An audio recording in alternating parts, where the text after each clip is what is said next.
Welcome to Math with Professor V. Here's your latest integral of the day, and this was sent in from a loyal subscriber. We have the indefinite integral of x times tangent inverse of x quantity squared, or arctan of x squared dx. So pause the video if you want to try it on your own. If you've gone through my whole playlist of integral of the day, the approach is similar to when I've done arc sine of x squared. Just there's a little extra x here, but we can carry on. So typically when there's an inverse trig function, you want to let that quantity be u, and we jump to integration by parts. So that's exactly what I'm going to do here. U is going to be tan inverse of x quantity squared, and then dv is going to have to be the rest, x dx. Okay, just be careful when finding du. Don't forget your chain rule. So we bring the 2 down in front, then we have tan inverse of x. Then I have to multiply by the derivative of the inside, which is tan inverse of x, which is 1 over 1 plus x squared dx.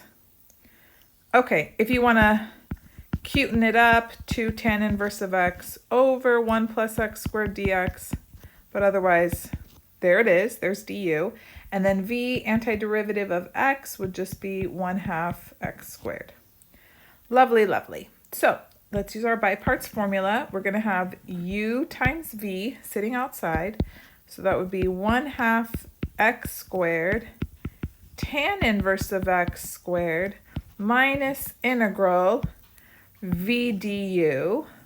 Okay, the 2 and the 1/2 will cancel, so I'm not even going to bother writing it out. And then what do I have? I've got x squared tan inverse of x over 1 plus x squared dx. How are we? Fabulous, Professor V. Oh, good. I'm fabulous as well. So from here, now we have to tackle this little integral. Okay, by parts is calling our names again. Yes, we can't use u and dv. We have to call them something else like u bar, dv bar. And I'm going to do it one more time. Again, just let the inverse trig function be u bar for round 2, and then x squared over 1 plus x squared dx is going to be dv bar. Are we ready? Okay, so u bar is going to be tan inverse of x. dv bar is going to be x squared over 1 plus x squared dx. All right, du bar, just derivative of tan inverse of x, that's 1 over 1 plus x squared dx. And then v bar, we need to take antiderivative of dv bar. Now this one is one of my favorites. You know, you could sit there and long divide because the degree of the numerator equals the degree of the denominator. Or you can come in real slick and do something that I just love, and it's the plus or minus 1 maneuver. And you don't always add or subtract 1. You want to try to make the numerator match the denominator so you can avoid the long division situation, you know. And I love a slick trick. So x squared plus 1 minus 1. I haven't done anything to the numerator that's illegal. Now I have x squared plus 1 over the denominator minus 1 over 1 plus x squared, right? dx. Are y'all good? Y'all good? Yeah, and then this is just 1 minus 1 over 1 plus x squared dx. That's another way we could write dv bar. And that's just fantastic because I can easily find antiderivative of that expression. Antiderivative of 1 is x minus antiderivative of 1 over 1 plus x squared is tan inverse of x. So lovely. This is fun. Okay, so now don't forget, we still have this term floating outside. So I'm going to write it down here. 1/2 x squared tan inverse of x quantity squared minus, let's put some brackets so we don't get lost in the sauce. And then we're going to have, no, I want like a bright, bright yellow. There we go. That's perfect. U bar v bar, that product right there. So we'll have tan inverse of x times x minus tan inverse of x minus integral, and then we have this product, du bar v bar. I'll just put v bar in the numerator. How do you feel about that? X minus tan inverse of x over the 1 plus x squared, and then we've got dx. Close her up. Okay, Now look at what's left. You know what? It's not going to be bad. We're just going to split this into 2. X over 1 plus x squared, tan inverse of x over 1 plus x squared. Everything will fall into place. Let's just make sure we don't screw up while we're distributing the negatives. That's the only thing that might come and get us.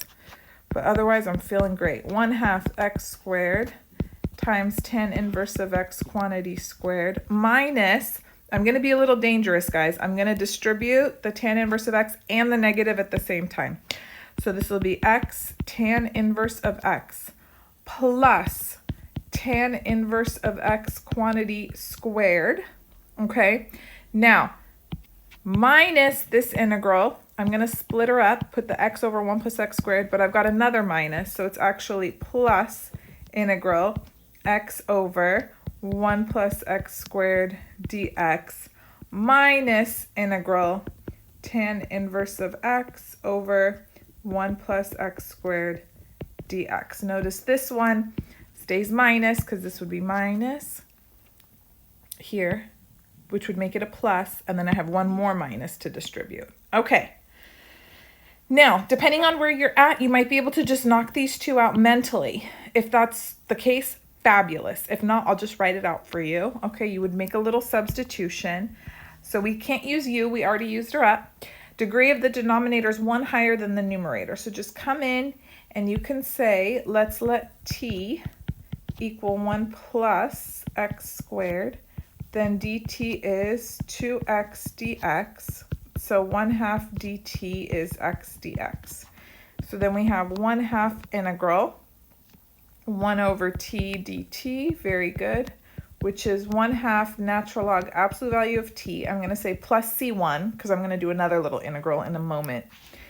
And then this is going to be 1/2 natural log 1 plus x squared, which is always positive, so I don't need absolute value anyway.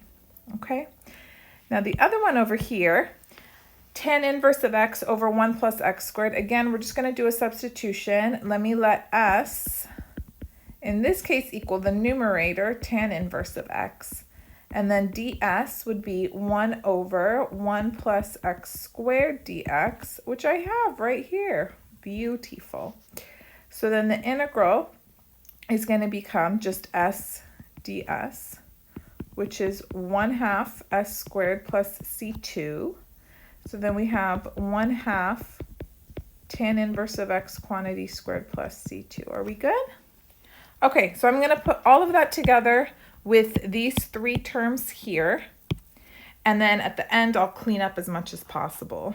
So we've got now 1/2 x squared tan inverse of x squared minus x tan inverse of x plus tan inverse of x squared plus 1/2 ln 1 plus x squared minus 1/2 tan inverse of x squared plus c, and then you got to tell the people c is c1 plus c2.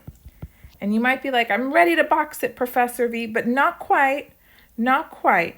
Did you notice we have some like terms in this C of calculus? Tan inverse of x quantity squared minus 1/2 tan inverse of x quantity squared. Oh, they're yearning to be combined into one term. So 1/2 x squared tan inverse of x quantity squared minus x tan inverse of x plus only positive 1/2 now, tan inverse of x quantity squared plus 1/2 ln 1 plus x squared plus c. Boom. Did you get it? You know, this was sent in, like I said at the beginning of the video, from a loyal subscriber who has sent me more integrals that I've yet to solve, but I needed a break from the grading, the monotony of the grading that has taken over my entire week. So this was fun. This broke it up and I solved it in one shot. It was really lovely. I hope you enjoy it. Tell me if you did something different. I'm sure there's other approaches. I love to hear it all. Hope everyone has a wonderful day. Don't forget to give the video a thumbs up, subscribe if you haven't already, and you can also follow me on Instagram and TikTok, Math with Professor V. Thank you guys so much for your support. I love you all. Bye.